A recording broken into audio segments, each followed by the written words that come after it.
want to learn how to manage your own investments? Are you ready to stop paying investment management fees and start building wealth? The DIY Investing Podcast is dedicated to providing you with the knowledge, skills, and resources you need to be a better investor. Learn how to make investments through the use of fundamental analysis, mental models, and business management insights. Now, here's your host, value investing expert, Trey Henninger.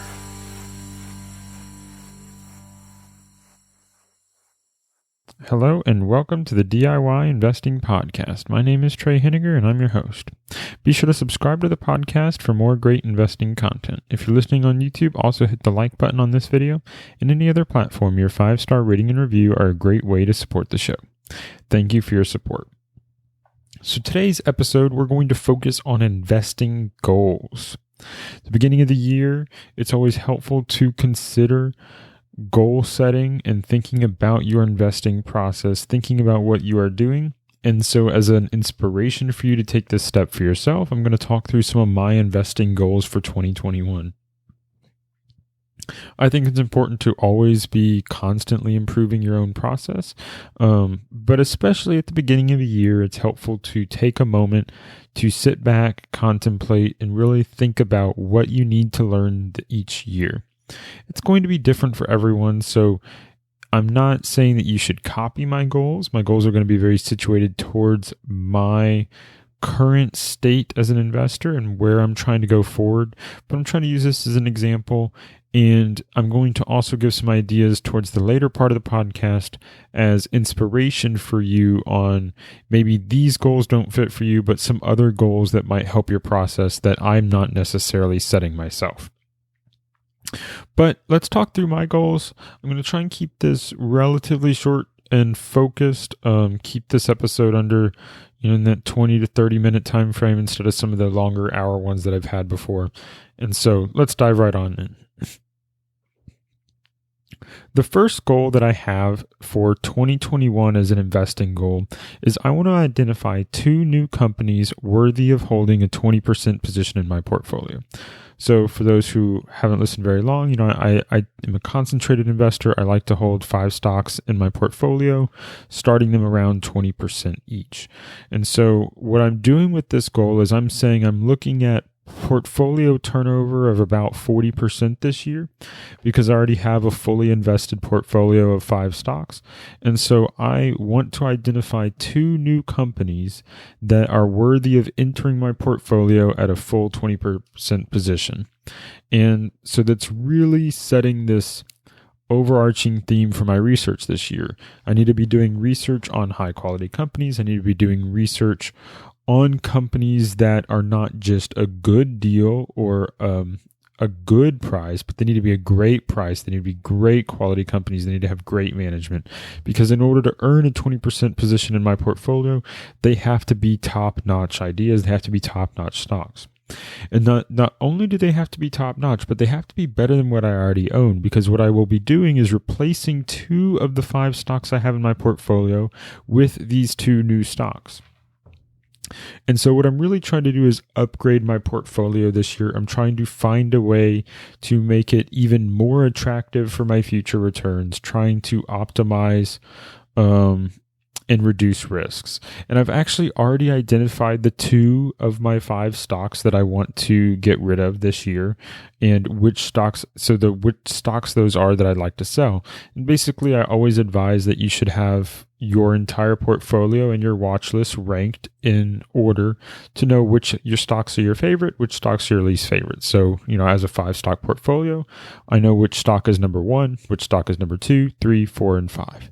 So my number 4 and 5 stocks, I would like to replace because what I've seen in my portfolio this year for the past of 2020 is I've really identified 3 companies that I believe will all be 10-baggers or 100-bagger in the future. And I have 2 companies that I hold that I do not think can become a 10-bagger. And so I'd like to have 5 companies that I can hold for the long term that I think will 10 bag. And right now I only have 3, which means that I need to upgrade the bottom 2 stocks in my portfolio, and I need to find companies that meet that mandate. So that really drives my research. It means that in order to be a 10 bagger, you have to be pretty cheap, because now you need to go, if you were to do it without any earnings growth, then you need something like a PE of 2 going to a PE of 20, or a PE of 3 going to a PE of 30. And that's really hard to do. It's easier to combine it with some earnings growth, because earnings growth on its own would be really hard to do, because then you're saying you need earnings to grow 10x in a 10-year time frame. Because again, these are all focused on a 10-year investment time frame. That's the frame I used of reference for my investments. So if you're going to have a 10-year 10-year 10 bagger, you're talking about 26% annualized rate of return, which means you need rapid growth. If you were to do that just with earnings growth, you're saying earnings would have to grow at 26% a year for 10 years, and that's very hard to predict. But what you're really doing is you're trying to meet that mandate with a combination of multiple expansion and earnings growth. So if I were, instead of having a PE of 3 go to a PE of 30, maybe I have a PE of 3 go to a PE of 15 with earnings doubling over that time frame. Well, that's more achievable. Or you could have a PE of 10 going to a PE of 20 with earnings going up 5x. Well, that's also achievable. It's difficult, but it's achievable. So you're trying to look for those combinations. Probably the easiest ones are stuff where you have like a PE of 5 going to PE of 15 and the earnings triple. That's not totally unreasonable, but those are the types of things I'm looking for. And right now, 3 of my stocks have hit it, but the other 2 don't. But the key point here is that you need a second step. Not only do I want to identify those 2 companies, I actually want to take the step of building those new positions. And those positions should be in the range of 10 to 20% each by the time they're fully built up. Generally, my goal is 20%, but if some of the other stocks in my portfolio are better, then it's understandable that I don't reach that all the time. And this brings me to my next goal. And my next goal is to become more comfortable with high levels of concentration. My current largest holding is 35% of my portfolio, and it's grown to this size from 20%. It's, I entered in the position in 2020, and the stock basically doubled while I held it. I think it was up 140% in 2020 from when I started buying. And so it grew from 20% of my portfolio to 35% and was a large driver of my returns in 2020. But what I think I need to be more comfortable with is it continues to be my favorite stock and my favorite stock in my portfolio. So I think there's a chance that if I don't sell any of it, that it could reach 50% of my portfolio or more during this year or next year. And so I need to think about and be more comfortable with holding that if I want to see those returns translate into the returns in my portfolio. So it's just one of those areas that I think I need to work on. For some of you, that might be kind of surprising. You say, hey, he owns 5 stocks. It's already quite concentrated. But I think that one of the benefits of a concentrated portfolio is that you can really take advantage of positive volatility. You take advantage of those large stock price movements in your favor. But in order to do that, you need to be comfortable with not rebalancing right away. And I'm a big proponent of not rebalancing and trying to find these stocks that are more coffee can style that you can put in your portfolio and just let sit for years and years and years. And I'll be going into that in more detail in my next podcast about the coffee can portfolio. But I think that's something I need to work on. I need to get comfortable with seeing my stocks become a larger and larger portion of the portfolio in order to benefit from them really building long-term wealth for me. The other aspect of this is that I may sell the 2 positions that I've identified for two new positions this year, but I might not do it at the same time. It might not be a direct swap, which means that I need to be comfortable with holding less than 5 stocks for part of the year, whether that's 4 stocks or 3 stocks. I need to be comfortable with that idea of either having that money in cash or having that money in one of my other 3 stocks while I wait to put it into a new company. It's going to depend upon the prices. The actual discussion of those individual companies is only for my $25 a month patrons. And you can subscribe at DIYinvesting.org/patron or go to patreon.com/DIYinvesting to learn more about that. But for me, that's really where I need to work on concentration, understanding the volatility associated with that, but really becoming comfortable with that because I need to be comfortable with less than 5 stocks in order to make a 5-stock portfolio work, because part of the time you won't hold 5 stocks.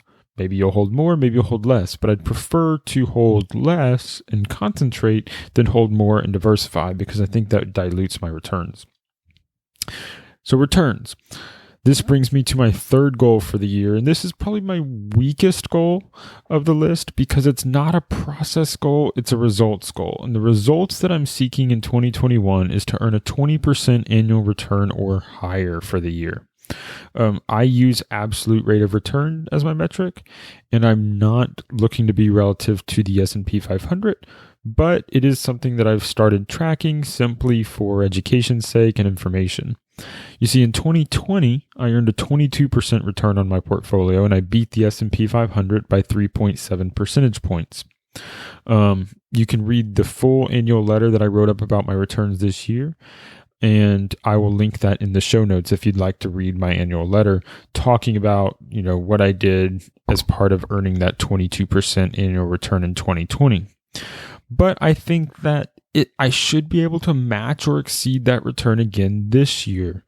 I don't really see why 20% returns are unachievable this year based upon what I currently know about the stocks that I own, what I currently know about their business performance that I expect to happen this year, and what we currently know about the economy. And anything can change, and it's, I'm not trying to predict the future, but it just seems like I'm set up for another good year with the portfolio I own. So I don't think a 20% annual return target for the year is unreasonable, especially with 22% last year. And I think if I make the changes I talked about earlier, kind of switching out 2 stocks for 2 new ones, I think I'll be set up in a good spot for that. You may have heard in previous podcasts me talk about my discount rate being 10%, though, because 10% is my annual return target over the long term. And that's going to stay true. I'm not changing my discount rate.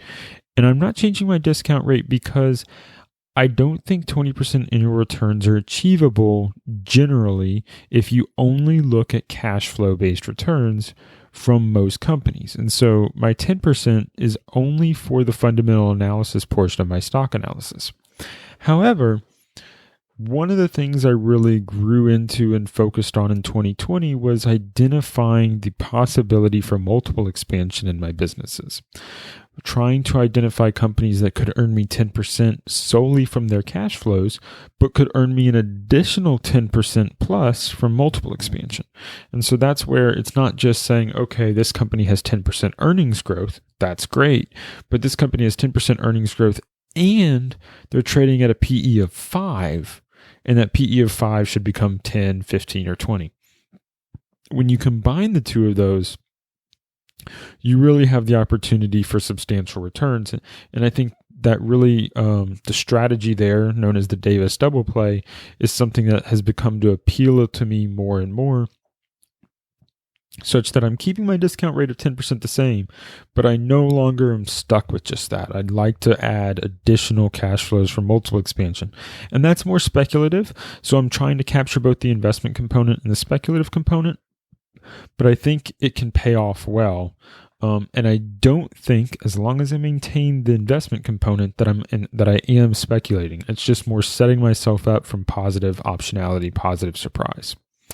So I'm optimistic I can achieve my target rate of return and perhaps substantially exceed it, but we'll just have to see how that goes. And again, this is an inferior goal. I tend to prefer process-based goals, habit-based goals, but I want to document it because it's something I'm thinking about, and it's a mental marker that I've made. And so it's useful to have that down, have that public so that I can judge myself against the goals that I've set for myself. The next goal that I have this year for me is to pass the Series 65 exam. So the people who aren't aware, the Series 65 exam is the exam needed to become a registered investment advisor. And by passing this exam, it will allow me to begin taking on outside clients that are interested in me managing their portfolio for them. If you are one of those people that may be interested in that and you're listening to this podcast, I can't share any information about what that would look like publicly, but if you'd like more information, if you're interested in potentially joining a wait list or something along those lines, you can reach out to me specifically at my email at trey@diyinvesting.org. That's TREY@diyinvesting.org. Again, I can't market any of that. So instead you would have to reach out to me if that's something you're interested in. So if it is something you're interested in, you can reach out to me at Trey. That's trey@diyinvesting.org. So again, that exam is the beginning of me taking the next step to managing outside capital, which has been one of my long-term goals. And so I need to do the work to study for the exam, get prepared for that, and complete the formalities associated with that in order to manage outside capital. Next goal. So in 2020, I had the goal to stop checking stock prices more frequently than once a week. Basically, I was checking stock prices daily, and entering 2020, I thought it would be good to check stock prices only once a week or less. I had been inspired by that goal by Jeff Gannon of the Focused Compounding podcast, who talks about that as something that he does. But what I realized is it doesn't work for me. I realized that during the year. So one of my goals for 2020 is to not worry about that. If I feel like the need to check stock prices frequently, do so. I don't think it negatively impacted my returns in 2020, and I don't think it negatively impacted my process. In fact, I think the aspect of frequently checking stock prices is actually quite helpful in my process because I'm most commonly buying on a regular basis. I tend to invest in more illiquid stocks, which means that you might have to make purchases every day or bid in the market every day or every week for months at a time in order to build your position. My largest position that I said, doubled in 2020. It took me 6 months to fill the position. I was buying every month for 6 months new shares because it just took that long to build my position. There's not that much trading volume. So if a stock only has, less than $1,000 or less than $5,000 or of trading volume in a day, well, you're not going to get all the trading volume in a day. So you're going to have to bid on the stock many, many days until you can build your position. So these very illiquid stocks that don't trade every day might have 0 shares traded on a day or 0 shares traded on a week. If you're not frequently making bids in them and checking the price, then you're not going to be able to create your position. So for me, interested in illiquid stocks, that's something that I don't think hampers me. I do think if you're bidding in more common stocks, whether it be large caps and stuff like that, the tech names, anything along those lines, I do think checking stock prices frequently is harmful. And so I would encourage you to consider that as a goal for yourself, is to not check them but once a week. Because if you can take your whole position in or out in a day, then there's literally no need to check it that frequently. It's just going to create a gambler's mindset in your head. So those are my key investing goals for the year. In general, they're mostly process-based, and there's not that many of them. I have reached the point where I believe I've mastered the basics of investing. I've mastered the fundamentals, and so now my work is more focused on research and just continuing to do research on new companies, learning new industries, and that sort of thing. And not so much, milestone based anymore. And so those are just more general goals for me. And it's mainly used as inspiration for you. I do have a few other goals that I'd want to talk about. So I have marketing goals. I'd like to have 5,000 Twitter followers by the end of 2021. And I currently have just over 2K. So we're looking at about a 2.5x rise in my Twitter following during this year, because that's really the top of the funnel of the marketing for everything that I'm doing. If you follow me on Twitter, then you're likely to eventually listen to the podcast, and you're likely to eventually consider me as an investing client, or to consider buying one of my investing products or something like that, joining my YouTube channel, everything like that. I'd also like to hit 1,000 YouTube subscribers. So I currently have just over 300 YouTube subscribers. So if you're listening to this and you're not already one of my YouTube subscribers, please consider going to YouTube, DIY Investing Channel. I'll link to it in the show notes, and you can follow me on YouTube as well. Right now, it's mostly this podcast that's showing up there, but I hope to also produce other YouTube videos this year that I think will be useful and educational. And then lastly, as a marketing goal, I want to take on at least one outside investing client this year. So it ties in with that Series 65 exam that I need to pass. But if that's something you're interested in, you can reach out to me and indicate that. So what are some inspiring goals that I think you should do that I haven't made for myself? I think it's mainly good to focus on research-based goals. Reading investing books is nice, but I don't think it's where investors should be spending most of their time. I think it's very helpful at the beginning to read some investing books, 1, 2, 3, but you generally don't need to read a ton of them. Where you're really going to learn investing is from actively investing. And so I think research goals and focusing on the number of companies you read, the number of companies you invest in, is really where it helps. So, for example, a useful research goal might be screening a certain number of companies every year. So let's say it's 100. Saying, okay, in 2021, I want to look at 100 companies this year and screen them yes or no. That means that you're going to have to do 2 a week. And so you need to look and you need to say, okay, is this company too cheap? Is this company too expensive, or is it cheap enough? Is this company good enough, or is it low quality? Is this company safe or not safe? And do that with 100 companies. That would be a great research goal for the year, is to say, okay, I have 52 weeks, or maybe now I have 50 weeks, and I'm going to look at 2 companies a week for the rest of the year.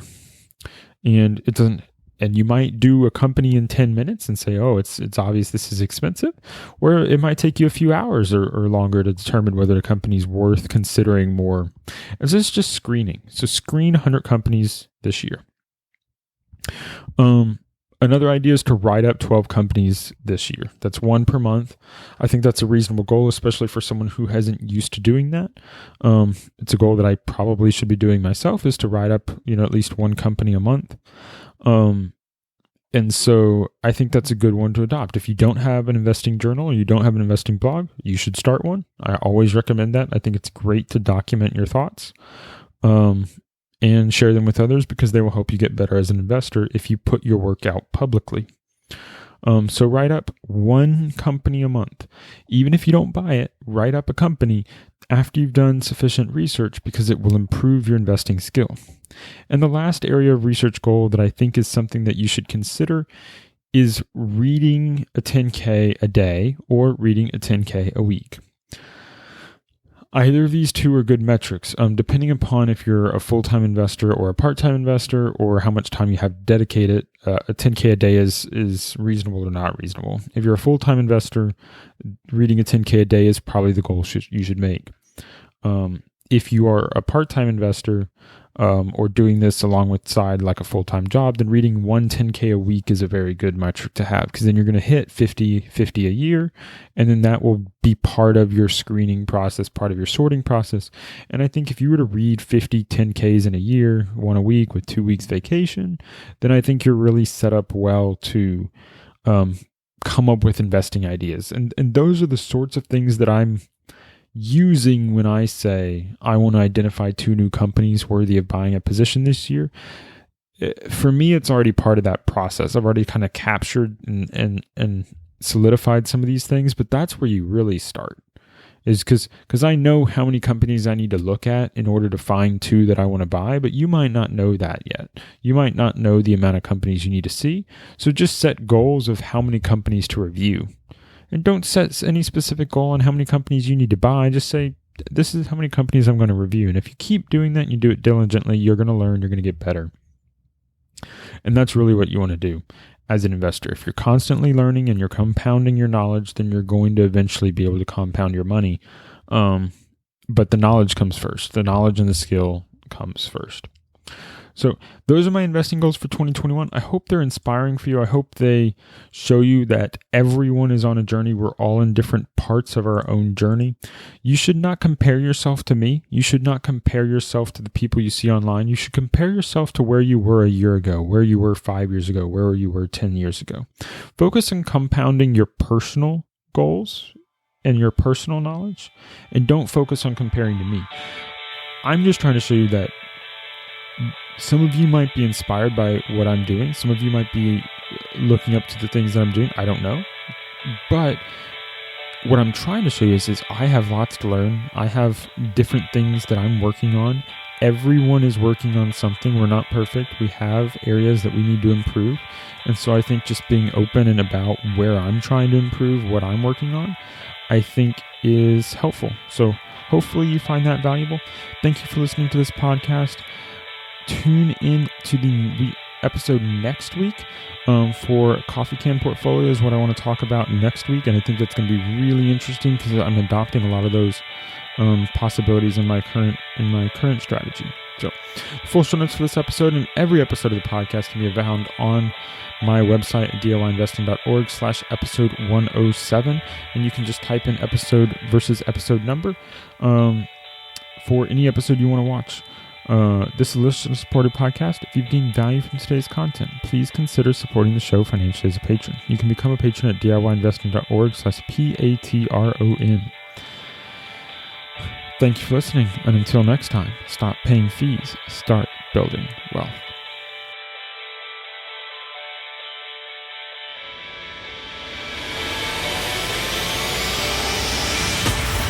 Thank you for listening to the DIY Investing Podcast. Please visit our website and subscribe to our email list at DIYinvesting.org for guides, videos, and resources to help make you a better investor.